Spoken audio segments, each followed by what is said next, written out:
45 वर्षीय महिला घरात एकटी असताना मागील भांडणाच्या कारणावरून आरोपी पीडित महिलेच्या घरात घुसले आणि महिलेला शिवीगाळ दमदाटी करून लाकडी दांड्याने मारहाण करून विनयभंग केल्याची घटना राहुरी तालुक्यातील उंबरे परिसरात दिनांक 19 जून रोजी घडली. पीडित महिला राहुरी तालुक्यातील उंबरे परिसरात कुटुंबासह राहते. 19 जून रोजी सकाळी 8 वाजेच्या सुमारास महिलेचा मुलगा आरोपीच्या घरासमोरून कामावर जात होता.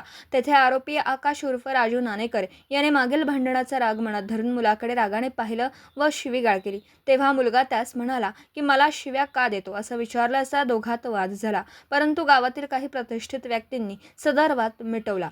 त्यानंतर पीडित महिला घरी एकटीच असताना आरोपी तेथे गेला आणि शिवीगाळ करून तुझा मुलगा कुठे आहे, त्याला आता जिवंत सोडणार नाही. तेव्हा पीडित महिलेने त्यांना काय झालं असं विचारलं असता त्यांनी महिलेला लाकडी दांड्याने मारहाण केली आणि लज्जा उत्पन्न होईल असं वर्तन करून विनयभंग केला. तेव्हा महिलेने आरडाओरड केला असता तेथे त्यांचा भाया व पुतण्या दोघेजण भांडणं सोडवण्यासाठी आले. तेव्हा आरोपींनी त्यांना देखील लोखंडी रॉड व लाकडी दांड्यांनी मारहाण केली.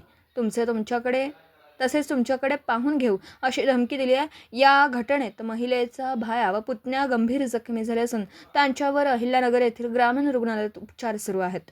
घटनेनंतर पीडित महिलेने राहुरी पोलीस ठाण्यात धाव घेऊन फिर्याद दाखल केली. त्यानुसार आरोपी आकाश उर्फ राजू सीताराम नानेकर, रोहन योगेश ढोकणे, योगेश रामभाऊ ढोकणे, महेश जालिंदर ढोकणे, विशाल दत्तात्रय ढोकणे सर्व राहणार उंबरे, तालुका राहुरी या 5 जणांवर गुन्हा रजिस्टर नंबर 709/2026 भारतीय न्याय संहिता कलम 74, 189(2), 118(1), 115(2), 351(2), 352 प्रमाणे शिवीगाळ, मारहाण, धमकी व विनयभंग केल्याचा गुन्हा दाखल करण्यात आला. पुढील तपास पोलीस निरीक्षक रवींद्र देशमुख यांच्या मार्गदर्शनाखाली हवालदार सुनील निकम हे करीत आहेत. दीपक साळवेसह योगेश पवार, न्यूज 14 राहुरी.